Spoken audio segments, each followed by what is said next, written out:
Welcome to Wargamescomedy, and today we're going to be playing Tank Mechanic Simulator. As you can see, we're currently in the museum, and in front of us is what I've managed to find and repair so far. We have a T-3485, a KV-1, I have a Sherman in the corner and some other things, but that's not the point. Today we have a tank extraction ready to go, so we're going to head to the field, find this tank, dig up this tank, and whatever we find, that's what we're going to be repairing and adding to the museum. I just got to head over to my organizer real quick to start this extraction.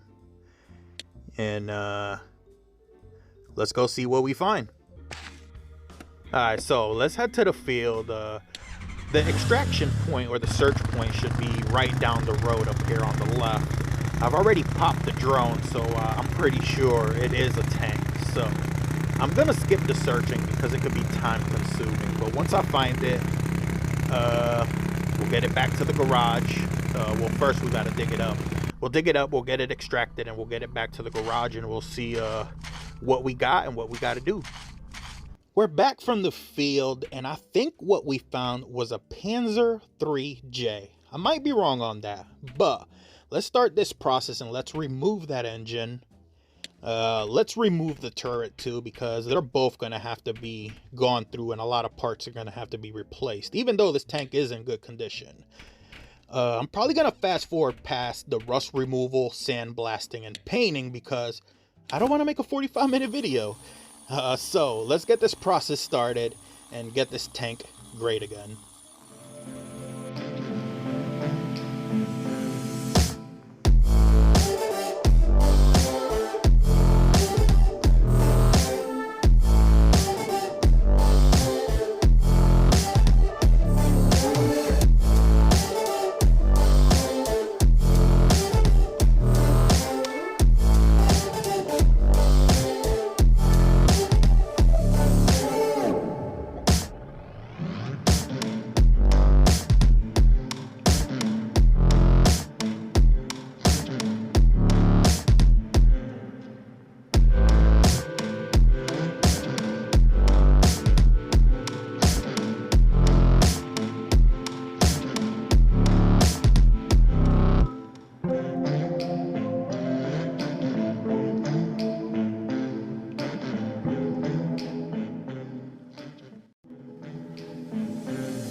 Alright, so we got the tank down to about 95-98% bare metal.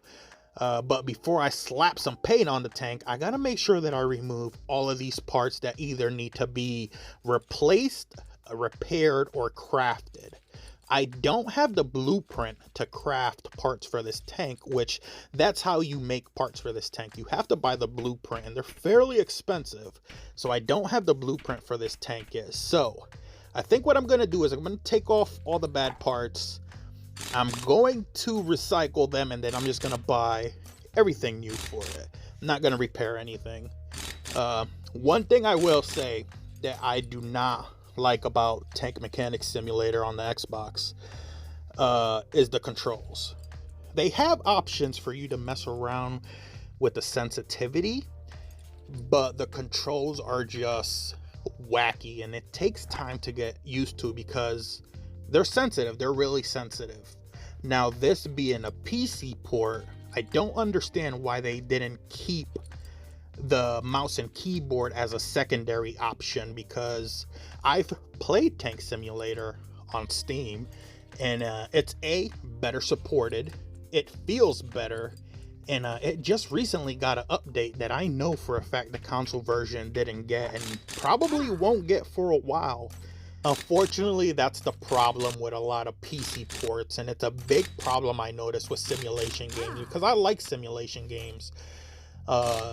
With an exception for Car Mechanic. I will say Car Mechanic seems to be very well supported on Xbox.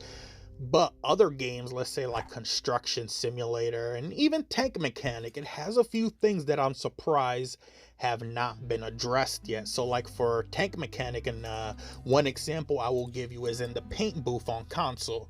when you try to adjust, let's say, the size of your camo, or you want to adjust the size of an emblem, it's virtually impossible to do, because when you move the cursor over the scaling meter, you can't adjust it because it just goes all over the place and it bounces, and it gets really confused, because the game just needs to be worked on that area, because it's a game for PC. It's made for a mouse, but you have to play this game on PC. It's worth the $20 on console. You will get plenty of entertainment. It's a good game to get you away from the grind. Like if you play Call of Duty, Warzone, or you play World of Tanks, or anything that requires you to consistently be grinding through seasons. This is a good game, you know, to sit back, lay back, no pressure, just do what you got to do and enjoy yourself. So it's definitely worth the $20 that they're asking, but it's going to require patience for at least the first 3 to 4 hours until you get used to the controls. That's just what it is, unfortunately, until a lot of these issues get addressed or we get an update. So I have to primer and paint the tank, and I think I'm going to fast forward through that too, because it's also kind of a timely process. And like I said before, who wants to watch a 40-minute video, right?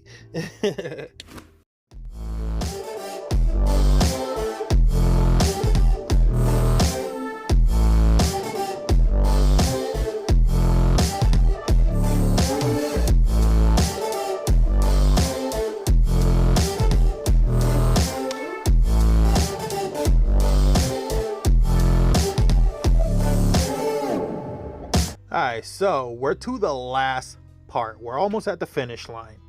We've purchased all the parts that need to be replaced, and now it's just a matter of reassembling the tank, getting a nice camo on it, and putting it in the museum. So I'm going to start with the left side. It's going to be fairly easy to put this tank back together. I know, even though it had a rust and all that, it was an easy extraction. It was an easy tank to do because it had I say about 90% of the parts were there, and very little had to be repaired or replaced. I haven't fully been able to try out the new update for the Steam version, but I cannot wait to get a hold of the mouse. That thing looks huge. It's probably going to take up a good amount of space in the museum, so I'm super excited. Probably later I'm going to go start it up on Steam and see if I see what I gotta do to get a hold of the mouse. I hate when this happens. I'm gonna have to pause the game, go into my settings, and adjust my field of view just to put the tracks on. And this is one of the things that I was talking about with PC ports. Something that I could have easily done with a mouse wheel.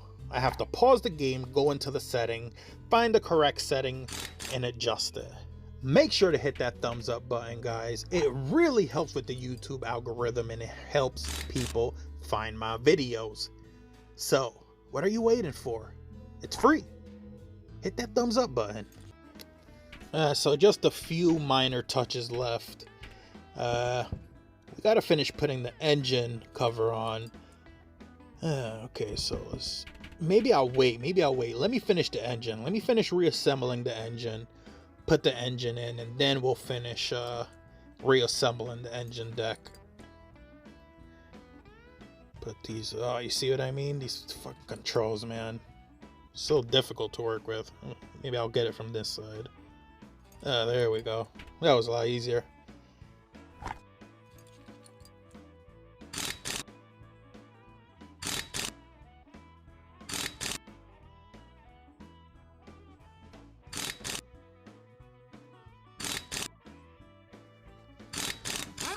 So that's done. I think we just have the what's left? A dipstick. I think it's the fuel line. Yep, a fuel hose. Oil filter.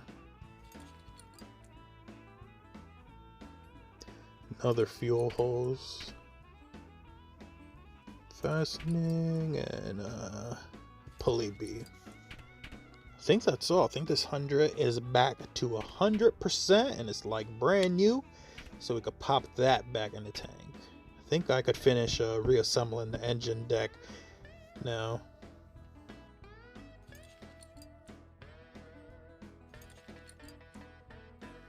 Looks like I'm missing one of the engine hatches. Okay. Or one of the engine covers. So, okay. Okay, yeah, okay. I had the rest of them. Let's apply this tow rope. Let's take a quick look. Make sure everything is green. Alright. So I guess the last thing left to do is to get this bad boy into the paint booth. Apply some paint and camo. We went with an African campaign theme. We have the desert color on top of the desert camo. The last part of this puzzle is to fill it with coolant. I've already added gasoline. I've added oil. I just have to fill the 2 coolant tanks, see if the engine will start. And if the engine will start, she's all good to go into the museum.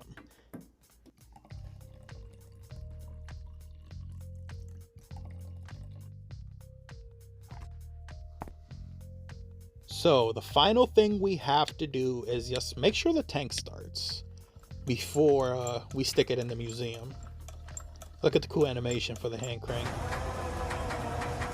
Yeah, started right up, no problem. So I guess this tank is done, and that's another piece added to the museum. Listen to that engine go.